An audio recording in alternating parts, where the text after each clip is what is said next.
The current version of the Yeoman generator for the SharePoint framework still uses the old style class-based components for React.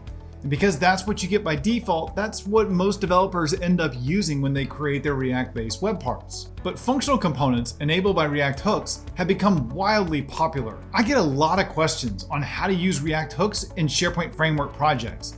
So until Microsoft updates the Yeoman generator, I'm going to show you how you can change your new projects to React hooks in just a couple of minutes. And then I'm going to show you in a few more minutes the basics of hooks with a simple example so you can really get started. So let's get to it.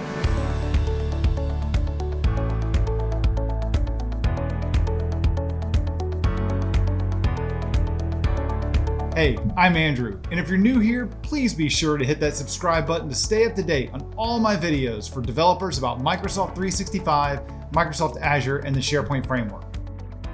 Let's start by looking at the current state of React and SharePoint framework projects. Hooks were added to React version 16.8, and they let you use a component's state and other React features without having to write classes.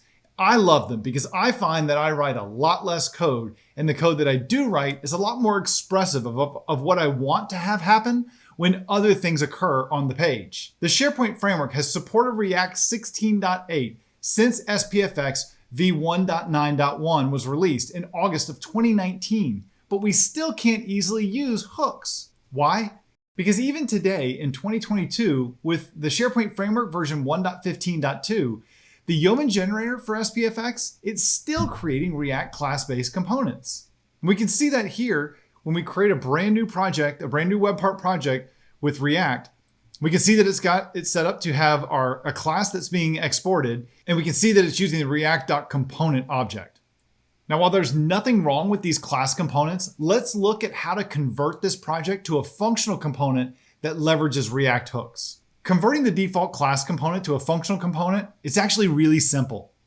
All I need to do is convert this from creating a class and exporting my class to simply exporting an object that is going to be using a functional component. So I can do that by switching this over to a constant, and we'll just leave it the same name as SPFX React hooks.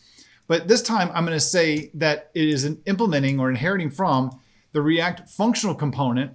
I'm still using the same public property interface here to define all my public properties, but I can get rid of the state property as the second parameter in this generic. And then finally, what it's going to do is it's going to pass in my props and then return that back as a function. Now I need to return this back to the caller. So I'm going to come back down here to the bottom and I'm going to say export default.object. And then the other thing that I need to do here is I want to get rid of this render method because that render method is not going to be used at all in my project now. Now we're just going to be returning the actual JSX, the actual structure that we want to have rendered on our page. Now the other change I need to make here is because we're no longer a class, this object is no longer necessary. So I'm going to go ahead and remove that as well. Now to make sure that this is working, I'm going to go ahead and fire this up in the hosted workbench. And I go ahead and add this web part to the page, and we can see that our web part is actually working. Okay, now that the project is using a functional component, let's see how we can use React hooks in this project. One of the most common things we do in React components is we work with the state. Let's see how we can do this with the React hook called useState. If I jump back to my project, what I'm going to do is I'm going to inherit from or import in one of the hooks that are available to us in the React library, and that's the useState. Now, to define my state, all I have to do is create a new constant, and I'm going to define that as calling a useState. I'm going to call the useState method, and then I'm going to say that this state is going to be a number that initializes to 1. All this is going to be is a counter property. So this is this counter right here. All this is the same way of defining a state property, the same way we did before, but without having to use those interfaces. The second parameter that's going to be passed in is the method that I want to be able to call to change this state value. So in my case, I'm just going to name it setCounter. Now, it's defaulting to 1. So let's go ahead and let's update our UI so that we can actually see this value show up. So I'm going to go ahead and get rid of a whole bunch of stuff here so we can just keep focused on what we want to stay focused on. And I'll say that this is the counter, and I'll set the value of the counter right here on this item, and we'll get rid of that environment message. After giving my web part a second to rebuild, I'm going to go ahead and refresh it in the page. And we'll see that we have our counter showing up as counter number 1. So that's all there is to adding state. But we want to do something a little bit more than that, right? With a state property created and showing up in our component, let's now tackle 2 more common things we want to do. I want to have an event handler so that when something happens on the page, I want to update the state property, which is going to trigger the repainting of the component on the page. And in this case, what I'm going to do is add a button that increments the counter whenever the button is clicked. So what I'll do is come down just under my counter, and I'm going to add in a button that just has a plus as the text that's going to show up on the button. And I'm going to implement the onClick event. I'm going to say that whenever this is called, I want to call the function or my handler called onButtonClick. So now I need to go implement onButtonClick. So I'll do that by coming up here. I'm going to add a new function called onButtonClick. And this function is going to take no parameters in. It's not going to return anything back. And it's simply going to update the counter. Now, let's think about this for a second. Before we want to go through and change our state values, we'd have to do a lot more stuff that I'm going to show you in just a second. Things like, if you recall, I'd say this.setState. And then if I want to work with the existing state and change the value of an existing value on my state, but I want to get the value of the previous value of the state, I'd have to pass that in. So say something like previous state. I'm going to pass that in. And I want to return back another object. So the object I'll return back, well, it's just going to be whatever the previous state was. But then I want to change one of the value on it. Like in our case, maybe the previous state had a counter property. So I want to say previous state, whatever that counter property was, +1. So that's how we used to have to go through and to set our state values. Thankfully, we don't have to do this anymore because we define something called setCounter that allows us to take the existing counter and just add 1 to it so we can increment it. The nice thing with this is I only have to focus on the one thing that I want to change. In our case, the counter. I don't have to worry about everything else. And I think I just spotted a typo down here, so we'll get rid of one of those curly brackets. All right, so let's see if this works. Come back over to my page and refresh it. Should have a button. And when I click the button, we see our counter is incrementing. All right, cool. So now we've been able to see an event handler that's going to change our, that's going to respond to our button. And it's going to allow us to go through and update the state value. Now let's see how we can hook into side effects happening with our component with the useEffect hook. In this example, I'll add a new state property to indicate if the counter value is even or odd. It needs to change whenever the counter value is actually changing. Sure, I could have implemented this directly in the rendering of the component, but it's a simple example to show how side effects are going to work. I'm going to go back to my code, jump back up to the top, and I'm going to import in another hook called the useEffect. And this is effectively a way for me to say, I want to add a side effect for something to happen when another thing happens on the page. So in my example, what I'm going to do is I'm going to add in a new call here to useEffect. And this is going to take in, it's going to have a function that's going to run. I want some code to run whenever this side effect runs. Now, one of the things I can do is I can say I only want this to run when a certain thing changes on the page. And in my case, I only want it to run when my counter property changes. So what I'm going to do is I'm going to create a new state value called even or odd. And then I'm going to have it set to even or odd. And this is going to be a string. And then I want to put something else in here as like what the string I'm going to end up having in for this. So we'll just default it to an empty string right now. So what do I want to have happen? Well, I want to set the even or odd property. I want to set that to a value of either even or odd based on the number of the counter. So let's say if I do like counter modulo 2, if it equals 0, then what I want to do is I want to say that should be equal to even if it is equal to 0.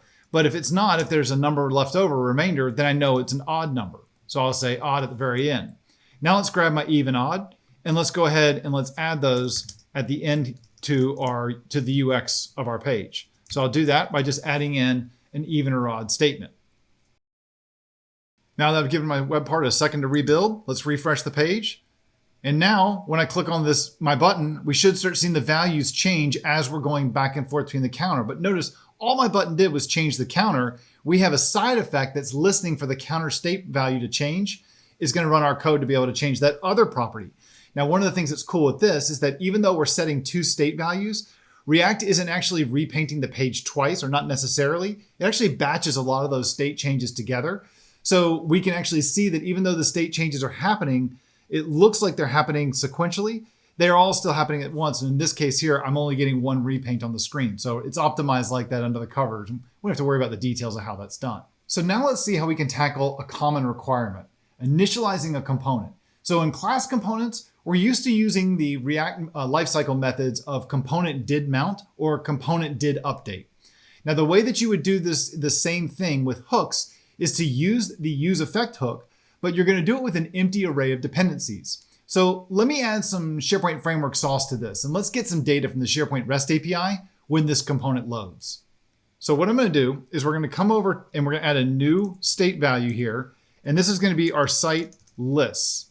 So I'm going to have these set site lists, and this is just going to be an array of strings that we're going to pass in. So initially, it's going to be an empty array. Now, to be able to get data from a SharePoint REST API, I need to go through and import two more statements, my SP HTTP client and my SP HTTP client response objects. So now let's go through and implement what would be effectively considered our init method in our class. So I'm going to say useEffect again, and this is going to pass in a function in here. Now I want to make this I want to make an asynchronous call in here. So what I'm going to do is I'm just going to create a anonymous method or a nameless method here. That's going to be async, pass that in, and then when this is finished, it's going to simply just call that method. And what this method is going to do here is I'm going to get an endpoint to look at the current SharePoint site, look at the current endpoint list, grab the title property from the list. I only want visible lists. I'm going to sort by the title and just give me the top 10 results. Then I'm going to go through and take my raw response. I'm going to say, go to the SharePoint HP client, issue the get command to that endpoint. And when I get that value back, I'm simply going to walk through all the data that we got back. I'm going to convert it to JSON, look at his value property, which is an array of all the lists that we got back. And I'm going to map that array to just return back the string. So going from an array of objects with the title property, I'm simply just going to map that back to an array of strings.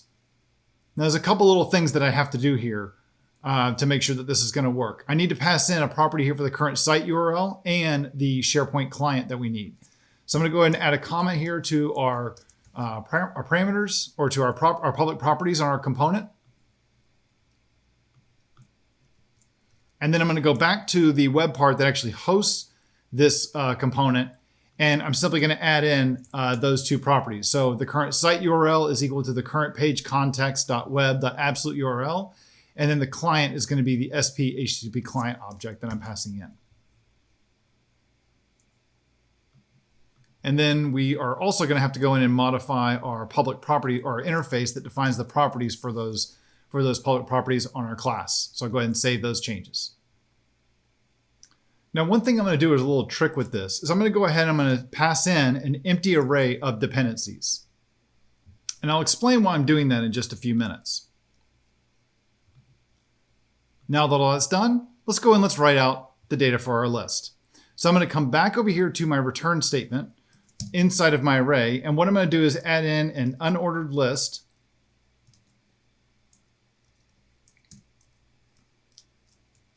And what we're going to do is we're going to look at the site lists state property, and I'm going to map each one of those lists, which is just a string, because remember, that's just an array. I'm going to map each one of those to the following component. It's going to be a list item, and then it's just going to be the name of the list. So now I'll save my changes and come back over to the browser. And once the build toolchain has had a chance to go through and to rebuild my web part, I'll refresh it. And now we can see a bunch, or we have a little rendering issue here, that's fine. But we can still see that it's fetching all that data at the initial load of our web part. Now, one thing I do want to mention here about using the useEffect hook for initialization of the component. Now, if I go back to the code, note that I didn't pass, or that I passed in this empty array here into this useEffect. If I had not done that, if I had just left this empty and just passed in no object right here, the effect would actually run after every single render of the component. Now, in this case, that's clearly not what I want to have happen. I don't want to get the list of SharePoint lists every single time the component is repainted on the screen. So to tell React that I only want it to run when the component is mounted and unmounted on the page, I give it an empty array. And what that does is that tells React that this effect doesn't depend on anything. So that effectively is going to tell React, hey, only run this when the component first is mounted and when it's unmounted. If you don't pass anything in, like an empty array is something, but if I pass nothing in, that says, whenever you repaint the page, I want you to have this side effect that's going to run. So that's a way to go through and to always have something happen if you want that to hook into that part of the life cycle. Pretty easy, right? Now, this was a really simple project, but if you want a copy of it, there's a link in the description below where you can download it. Now, I much prefer using React hooks and functional components over using those traditional class-based approach. And after showing you how little work is required to switch new components over to functional components to leverage hooks, I think it's worth it. What do you think about using React hooks in your SharePoint framework projects? Do you prefer using hooks and functional components over class components? Or not? Do you prefer class components? Let me know by dropping a comment below. Hey, if you like this video, please give me a thumbs up and subscribe by smashing that big red subscribe button below the video so you'll see when I publish more videos for professional developers on Microsoft 365, Microsoft Azure, and including topics in the SharePoint framework and React.